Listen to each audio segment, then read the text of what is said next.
Hello friends and welcome to study club. आज हम लोग फिर से कंटिन्यू करने जा रहे हैं क्लास 10 सीबीएसई पॉलिटिकल साइंस के fourth chapter gender cast and religion को। इससे पहले इस चैप्टर के दो पार्ट्स को ऑलरेडी मैंने इस चैनल पर डाल रखा है, तो अगर आप पहली बार इस चैनल पर आए हो तो पहले उन दोनों पार्ट्स को देख लेना, फिर उसके बाद ही इस पार्ट को कंटिन्यू करना ताकि आपको चीजें अच्छे से क्लियर हो। और साथ ही अगर आप पहली बार इस चैनल पर आए हो तो सब्सक्राइब कर लेना और बेल आइकन को भी प्रेस कर देना ताकि आगे आने वाली वीडियोस की नोटिफिकेशन आपको मिलती रहे और साथ में आप टाइम पे उन वीडियोस को देख भी सको। तो बिना किसी देरी के चलिए अब हम लोग शुरू करते हैं। तो चलिए जल्दी से देख लेते हैं इस पार्ट में हमें कौन कौन से टॉपिक्स पढ़ने हैं। तो इस पार्ट में हमें पढ़ना है रिलीजन, कम्युनलिज्म एंड पॉलिटिक्स। तो ये टॉपिक हमारे आज के वीडियो का मेन टॉपिक है और इसके बाद जितनी भी टॉपिक्स है वो इस मेन टॉपिक की सब टॉपिक्स है। तो चलिए देखते हैं इसमें हमें क्या क्या पढ़ना है। इसमें हमें पढ़ना है expression of religion in politics. इस सब टॉपिक में हम लोग उन पॉइंट्स को देखेंगे जिसके थ्रू पता चलता है कि रिलीजन जो है वो पॉलिटिक्स में एक्सप्रेस किया गया है। दूसरा टॉपिक आएगा हमारा इंट्रोडक्शन ऑफ कम्युनलिज्म। तो इसमें हम लोग कम्युनलिज्म की इंट्रोडक्शन को देखेंगे। और फाइनली इस पार्ट में हम लोग पढ़ेंगे how does problems of communalism arises. किस तरह से कम्युनलिज्म की प्रॉब्लम अराइज होती है। तो इतने सारे सब टॉपिक्स को आज हम लोग डील करने वाले हैं इस वीडियो में, और इसके बाद भी हमारा रिलीजन, कम्युनलिज्म एंड पॉलिटिक्स का कुछ सब टॉपिक्स बच जाएगा, वो हम लोग आगे की वीडियोस में कवर करेंगे। तो हमारा टॉपिक आता है religion, communalism and politics. There is a social division based on religious differences in many parts of the world। तो इस पॉइंट के थ्रू हमें बस ये बताया जा रहा है कि दुनिया के बहुत सारे पार्ट्स में एक सोशल डिवीजन एग्जिस्ट करता है on the basis of religion differences. यानी कि इस पॉइंट का सीधा सीधा मतलब ये है कि दुनिया के बहुत सारे पार्ट्स में रिलीजन डिवीजन एग्जिस्ट करता है, और एग्जिस्ट करता है इस वजह से ही आज हम लोग ये टॉपिक पढ़ रहे हैं। This division is not as universal as gender। तो इस पॉइंट का सीधा सा मतलब ये है कि जो रिलीजन डिवीजन है वो जेंडर डिवीजन की तरह यूनिवर्सल नहीं है।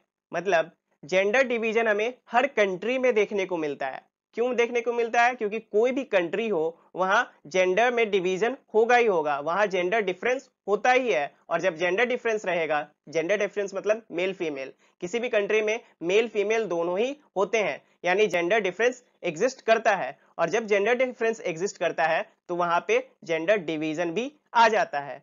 तो ये हर कंट्री में होता है, ये यूनिवर्सल है। लेकिन रिलीजन डिवीजन ये यूनिवर्सल नहीं है। ये जरूरी नहीं है कि दुनिया के हर पार्ट में ये डिवीजन हो ही। दुनिया के जिस पार्ट में, दुनिया के जिस कंट्री में अलग अलग रिलीजन को फॉलो करने वाले लोग रहते हैं वहां पे ही रिलीजन डिवीजन एग्जिस्ट करता है। कोई ऐसी भी कंट्री होती है जहां सारे लोग एक ही रिलीजन को फॉलो करते हैं तो वहां किसी भी तरह का रिलीजन डिवीजन एग्जिस्ट नहीं कर सकता है। तो होप आपको ये पॉइंट का मतलब क्लियर हो गया होगा कि जो ये डिवीजन है यानी रिलीजन डिवीजन है वो जेंडर डिवीजन की तरह यूनिवर्सल नहीं है। Many countries, including India, have followers of different religions in their population। तो बहुत सारे कंट्रीज इंक्लूडिंग इंडिया में ऐसे लोग रहते हैं जो कि फॉलोअर्स ऑफ डिफरेंट रिलीजन होते हैं। यानी कि बहुत सारे कंट्रीज में दुनिया के, जिसमें कि इंडिया भी आता है, उसमें ऐसे लोग रहते हैं जो कि अलग अलग रिलीजन को फॉलो करते हैं। The religions are often expressed in the field of politics. तो जो रिलीजन है वो पॉलिटिक्स में, पॉलिटिक्स की फील्ड में एक्सप्रेस की जाती है।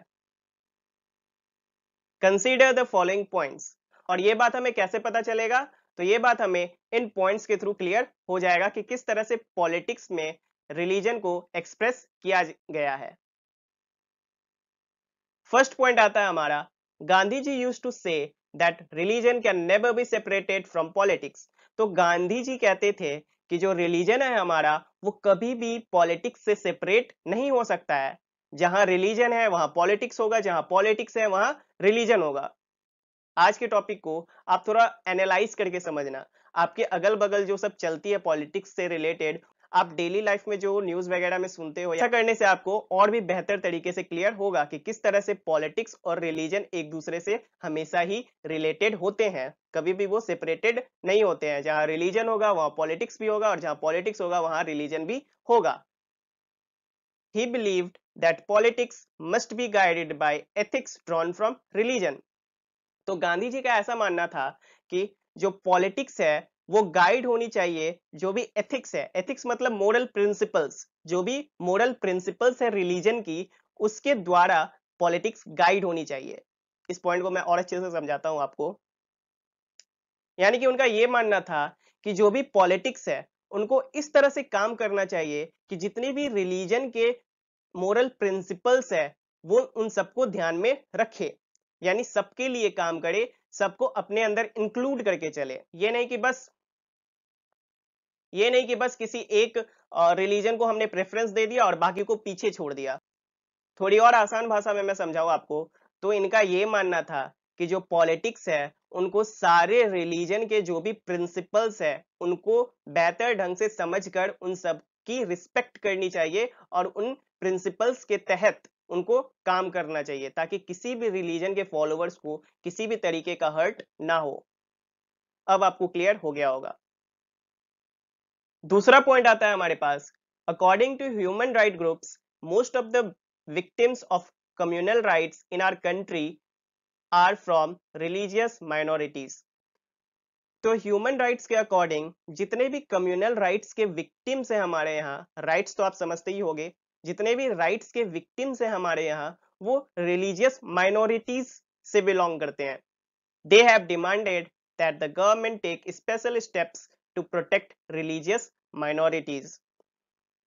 तो उन्होंने डिमांड किया है, जो भी लोग कम्युनल राइट्स के शिकार हुए हैं, कम्युनल राइट्स के विक्टिम्स रहे हैं, उन्होंने ये डिमांड किया है गवर्नमेंट से कि गवर्नमेंट स्पेशल स्टेप्स लेकर उनको प्रोटेक्ट करे। जो भी रिलीजियस माइनॉरिटीज हैं उनको गवर्नमेंट प्रोटेक्ट करे। आप देख रहे हो ना, इस पॉइंट से क्लियरली पता चलता है कि जो रिलीजन है वो किस तरह से एक्सप्रेस हुई है पॉलिटिक्स में।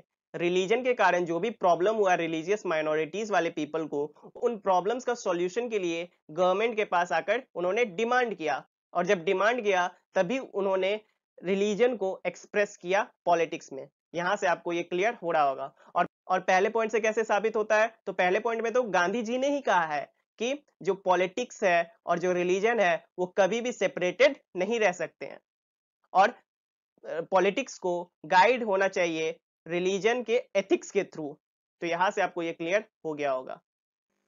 थर्ड पॉइंट आता है हमारे पास, women's movement has argued that family laws of all religions discriminate against women. तो देखिए, अलग अलग रिलीजन्स के अलग अलग फैमिली लॉज होते हैं, और उन फैमिली लॉज में अलग अलग रिलीजन की विमेन्स ने कुछ प्रॉब्लम्स, कुछ डिस्क्रिमिनेशन फेस किया है, जिनको कि विमेन ने विमेन्स मूवमेंट के थ्रू गवर्नमेंट के सामने रखा है।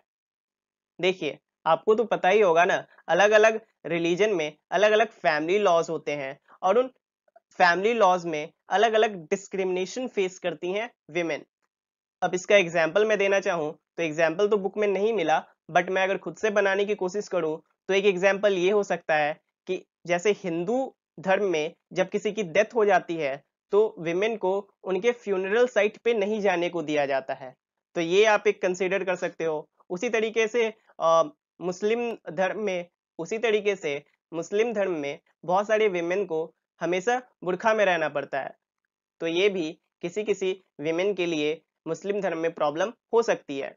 मेरी यहाँ किसी भी धर्म को हर्ट करने की मंशा नहीं है, बस मैं यहाँ पे एग्जाम्पल देने की कोशिश कर रहा हूँ, क्योंकि मुझे कहीं मिला नहीं, तो आप इस एग्जाम्पल को एग्जाम्पल की तरह ही कंसीडर करिएगा। तो इस तरह से अलग अलग रिलीजन के अलग अलग फैमिली लॉज की वजह से विमेन को बहुत सारी प्रॉब्लम्स होती है, और उन प्रॉब्लम्स के लिए so they have demanded that government should change these laws to make them more equitable। तो इन्हीं सब प्रॉब्लम के रिगार्डिंग उन्होंने गवर्नमेंट से डिमांड किया है कि इन सारे लॉज को चेंज करे और उन लॉज को इक्विटेबल बनाए। जैसे मेल के लिए है वैसे ही उन सारे लॉज को फीमेल के लिए इक्वल बनाए। तो यहाँ भी आप देखो, रिलीजन जो है वो एक्सप्रेस हो रहा है पॉलिटिक्स में। तो इन 3 पॉइंट्स के थ्रू आप समझ सकते हो कि किस तरह से पॉलिटिक्स में रिलीजन एक्सप्रेस होती है। All these instances involve a relationship between religion and politics. तो यहाँ पे जितने भी पॉइंट्स हमने पढ़ी, जितने भी इंस्टेंसेस हमने पढ़े, जितने भी एग्जाम्पल्स हमने पढ़े, उसमें हमें कहीं ना कहीं रिलीजन और पॉलिटिक्स का रिलेशनशिप समझ में आ रहा है। तो इन पॉइंट्स के थ्रू हम क्लियरली कह सकते हैं कि रिलीजन पॉलिटिक्स में एक्सप्रेस होती है, रिलीजन और पॉलिटिक्स में बहुत ही गहरा रिलेशनशिप है, but they do not seem very wrong और डेंजरस। तो अभी जो हमने पॉइंट्स देखा और उसके थ्रू जो हमने रिलेशनशिप समझा रिलीजन और पॉलिटिक्स के बीच में, वो हमें उतना गलत या डेंजरस देखने से नहीं लगता है इन पॉइंट्स के थ्रू। लेकिन जब हम लोग कम्युनल पॉलिटिक्स पढ़ेंगे, कम्युनलिज्म पढ़ेंगे, तब हमें पता चलेगा कि कभी कभी रिलीजन का एक्सप्रेशन पॉलिटिक्स में वो काफी ज्यादा डेंजरस भी हो जाता है। तो ये बात हमें पढ़ना है कम्युनलिज्म में। Ideas, ideals, and values drawn from different religions can play an important role in politics. तो अलग अलग आइडियाज, अलग अलग आइडियल्स, अलग अलग वैल्यूज डिफरेंट रिलीजन से ये एक इंपॉर्टेंट रोल प्ले करते हैं पॉलिटिक्स में। People should be able to express in politics their needs, interests, and demands as a member of religious community. तो एक अच्छी डेमोक्रेसी में जितने भी लोग हैं वो अलाउड होने चाहिए अपने नीड्स, इंटरेस्ट्स एंड डिमांड्स को पॉलिटिक्स में एक्सप्रेस करने के लिए। Those who hold political power should sometimes be able to regulate the practice of religion so as to prevent discrimination and oppression. तो जो भी पॉलिटिकल पावर होल्डर है, जिनके भी पास पॉलिटिकल पावर है, सीधा सीधा हम लोग मिनिस्टर्स की बात कर रहे हैं यहाँ पे। तो जितने भी पॉलिटिकल लीडर्स हैं, मिनिस्टर्स हैं, वो कभी कभी अलाउड होने चाहिए या फिर एबल होने चाहिए टू रेगुलेट द प्रैक्टिस को रेगुलेट करने के लिए। जो भी रिलीजन की अलग अलग प्रैक्टिस है, अलग अलग रिलीजन्स की अलग अलग प्रैक्टिस है, उसको रेगुलेट करने के लिए जो भी पॉलिटिकल लीडर्स है वो अलाउड होने चाहिए, वो एबल होने चाहिए। और वो भी कब वो अलाउड होने चाहिए प्रैक्टिस को रेगुलेट करने के लिए? जब किसी तरह की डिस्क्रिमिनेशन या फिर ऑपरेशन को प्रिवेंट करना हो। मैं फिर से आपको इस पॉइंट का मतलब समझाता हूं कि जब भी किसी रिलीजन के प्रैक्टिस से किसी तरीके का डिस्क्रिमिनेशन, किसी तरह का ऑपरेशन सामने आता है, तब पॉलिटिकल लीडर्स के पास ये एबिलिटी होनी चाहिए कि वे इन प्रैक्टिस को रेगुलेट कर सके। ये एक अच्छी डेमोक्रेसी की पहचान है। तो इन पॉइंट्स के थ्रू भी आपको क्लियर हो रहा होगा कि किस तरह से पॉलिटिक्स और रिलीजन एक दूसरे से रिलेटेड हैं। These political acts are not wrong as long as they treat every religion equally. और ये जो पॉलिटिकल एक्ट्स होते हैं, जो भी इस तरह के पॉलिटिकल एक्ट्स हैं जो कि रेगुलेट करते हैं रिलीजन के प्रैक्टिस को, वो गलत नहीं होते हैं जब जब तक कि वो रिलीजन को इक्वली ट्रीट करें। अब मैं आपको इस पॉइंट को थोड़ा एग्जाम्पल के थ्रू समझाता हूं। मान लेते हैं कि किसी डिस्क्रिमिनेशन, किसी ऑपरेशन के कारण पॉलिटिकल पावर इंटरवीन करते हैं रिलीजन प्रैक्टिसेस में, तो ये जो उनका पॉलिटिकल एक्ट है वो तब तक रॉन्ग नहीं कहलाता है जब तक कि वो रिलीजन को इक्वली ट्रीट करते हैं। मतलब ये नहीं कि पॉलिटिकल पावर का इस्तेमाल करके किसी एक रिलीजन को प्रेफरेंस दे दिया और किसी एक रिलीजन के लोगों को दबा दिया। ऐसा नहीं कर सकते हैं, ऐसा करना बहुत ही गलत होता है। और यही चीज हमें कम्युनलिज्म की तरफ ले जाती है। जब आप कम्युनलिज्म पढ़ोगे तो आपको ये पॉइंट और भी अच्छे से क्लियर होगा। तो इस तरह की जितनी भी पॉलिटिकल एक्ट्स है वो तब तक सही होती हैं जब तक वो रिलीजन को इक्वली ट्रीट करती है। तो अब आता है हमारा आज का final topic, introduction of communalism. ये topic one of the most important topic है पूरे चैप्टर की, और यही वो टॉपिक है जिससे मैक्सिमम बच्चों को इस चैप्टर से डर लगता है। मुझे भी इसी टॉपिक की वजह से इस चैप्टर से डर लगता था जब मैं 10th में था। तो और आप यकीन मानो, यहाँ पे मैं ये टॉपिक आपको इस तरह से समझाऊंगा कि आपको इस टॉपिक में कोई भी प्रॉब्लम नहीं रहेगा। और यहाँ पे मैंने एनसीईआरटी के सारे पॉइंट्स को कवर किया है। तो शुरुआत करते हैं इसके डेफिनेशन से। इसका डेफिनेशन मुझे बुक में तो प्रॉपर नहीं मिला और मैंने सर्च भी करने की कोशिश की, बट वहां भी कुछ प्रॉपर डेफिनेशन मुझे नहीं मिला, तो मैंने इस डेफिनेशन को खुद से बनाया है। अगर आप इस डेफिनेशन से बेहतर कोई डेफिनेशन बना सकते हो कम्युनलिज्म की, तो वो आप बनाकर कमेंट बॉक्स में कमेंट कर देना। अगर वो डेफिनेशन इस डेफिनेशन से अच्छी हुई तो मैं उसे पिन कर दूंगा ताकि सारे लोगों से देख सके। तो फिलहाल इस डेफिनेशन को देखते हैं। It is a belief according to which a particular community, either based on ethnicity or religion, is superior than other community and has its influence on politics। तो काफी सिंपल सा डेफिनेशन है इसका। तो कम्युनलिज्म जो है वो एक तरह की बिलीफ है जिसके अकॉर्डिंग एक पर्टिकुलर कम्युनिटी, और वो कम्युनिटी या तो इथनिसिटी पे बेस्ड हो सकती है या फिर रिलीजन पे बेस्ड हो सकती है। और क्योंकि यहाँ पे हम लोग रिलीजन पढ़ रहे हैं, तो यहाँ पे जो हमारा कम्युनिटी है वो हम मान के चलेंगे कि वो रिलीजन बेस्ड कम्युनिटी है। होप आपको ये क्लियर हुआ होगा। तो कम्युनलिज्म एक बिलीफ है जिसके अकॉर्डिंग एक कम्युनिटी जो कि रिलीजन बेस्ड कम्युनिटी होती है वो सुपीरियर होती है देन अदर कम्युनिटी। बाकी जितनी भी कम्युनिटीज है उनसे वो सुपीरियर होती है और उसका इंफ्लुएंस होता है पॉलिटिक्स पे। तो होप आपको ये डेफिनेशन समझ में आया होगा। मैं फिर से समझाता हूं। कम्युनलिज्म एक तरह की बिलीफ है जिसके अकॉर्डिंग एक पर्टिकुलर कम्युनिटी सुपीरियर होती है अदर कम्युनिटी से और उसका इंफ्लुएंस होता है पॉलिटिक्स पे। तो आप यहां से थोड़ा सा समझने का कोशिश करो कि अगर एक कम्युनिटी वो सुपीरियर है अदर कम्युनिटी से और साथ ही में उसका इंफ्लुएंस है पॉलिटिक्स पे, तो उसका फायदा उठाकर वो कम्युनिटी सिर्फ अपने हित के लिए काम करेगी और दूसरे कम्युनिटी को सप्रेस करेगी। तो यहां से आपको कम्युनलिज्म समझ में आ रहा होगा और यहां से ये भी पता चल रहा होगा कि कम्युनलिज्म जो है वो हमारे लिए एक प्रॉब्लम है। तो अब हमारे पास एक क्वेश्चन आता है, how does the problem of communalism arises.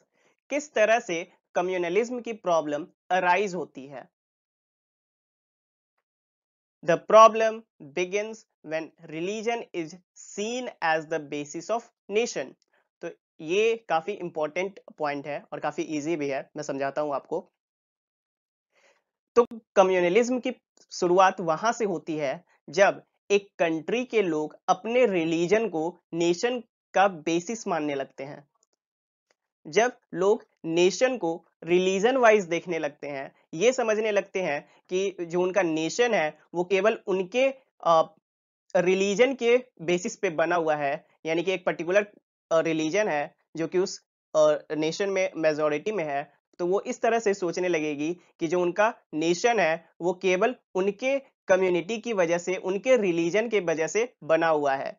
इसमें कोई एक पर्टिकुलर रिलीजन ये समझने लगती है कि उनका नेशन सिर्फ और सिर्फ उनके रिलीजन से मिलकर बना हुआ है, बाकी रिलीजन को वो उस कंट्री में निग्लेक्ट करती है, उनको अपने नेशन का पार्ट नहीं समझती है।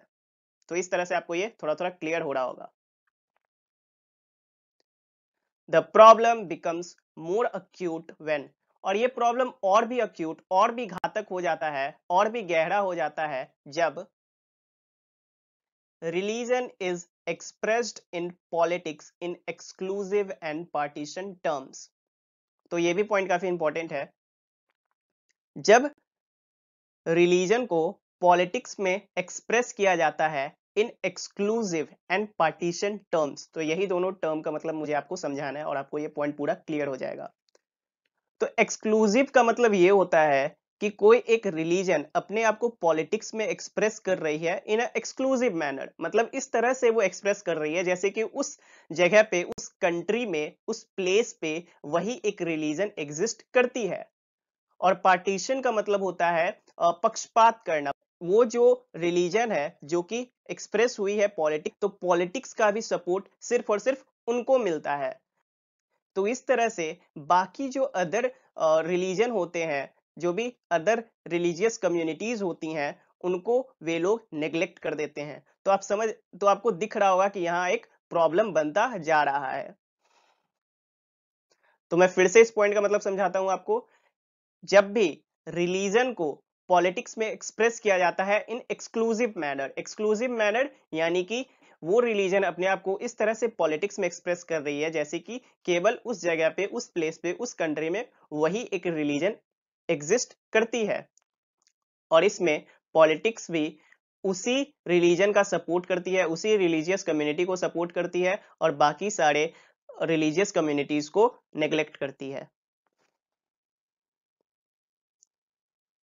One religion and its followers are pitted against another. जब एक रिलीजन के लोग और उसके फॉलोअर्स दूसरे रिलीजन के अगेंस्ट खड़े हो जाते हैं तब भी ये प्रॉब्लम अराइज होती है। Beliefs of one religion are presented as superior than others। तो ये कम्युनलिज्म की प्रॉब्लम तब भी अराइज होती है जब एक रिलीजन का जो बिलीफ है वो सुपीरियर प्रेजेंट किया जाता है than others. Demands of one religious group are formed in opposition to another. और ये प्रॉब्लम तब भी अराइज करती है जब एक पर्टिकुलर रिलीजियस ग्रुप के मेंबर कुछ डिमांड बनाते हैं, कुछ डिमांड्स करते हैं और वो डिमांड्स उनके लिए तो फायदेमंद है बट जो अदर कम्युनिटीज है, जो अदर रिलीजियस कम्युनिटीज है उनके लिए वो नुकसानदायक होते हैं। State power is used to establish domination of one religious group over the rest। और जब भी स्टेट पावर यूज की जाती है, स्टेट पावर मतलब पॉलिटिकल पावर, जब भी पॉलिटिकल पावर को यूज करके एक रिलीजियस ग्रुप का डोमिनेशन स्टैब्लिश किया जाता है दूसरे के ऊपर, दूसरे रिलीजियस ग्रुप्स के ऊपर, तब ये प्रॉब्लम अराइज होती है, कम्युनलिज्म की प्रॉब्लम अराइज होती है और ये काफी ज्यादा घातक होती है। This manner of using religion in politics is known as communal politics। और इस तरह से रिलीजन को पॉलिटिक्स में यूज करना कम्युनल पॉलिटिक्स कहलाता है। तो यहाँ पे हमारा आज का ये इंट्रोडक्शन ऑफ कम्युनलिज्म खत्म होता है। तो ये केवल इंट्रोडक्शन था कम्युनलिज्म का।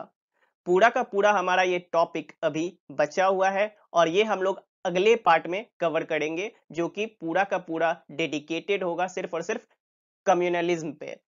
तो उस पार्ट में हम लोग पूरा का पूरा कम्युनलिज्म को डील करेंगे। वहां पे हम लोग फॉर्म्स ऑफ कम्युनलिज्म पढ़ेंगे, कम्युनल पॉलिटिक्स और भी बेहतर ढंग से पढ़ेंगे।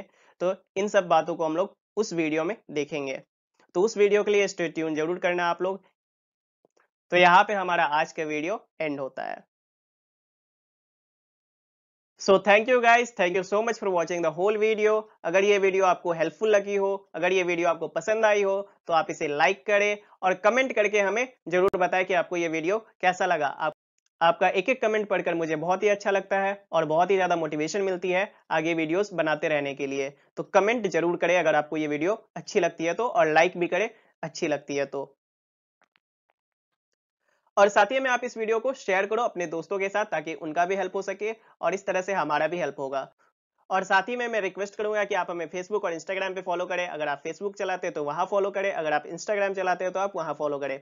वहां पे भी हम काफी अच्छा अच्छा पोस्ट्स डालते हैं, जैसे कि डेली मॉर्निंग थॉट डालते हैं हम लोग, वहां पे डेली फैक्ट्स डालते हैं।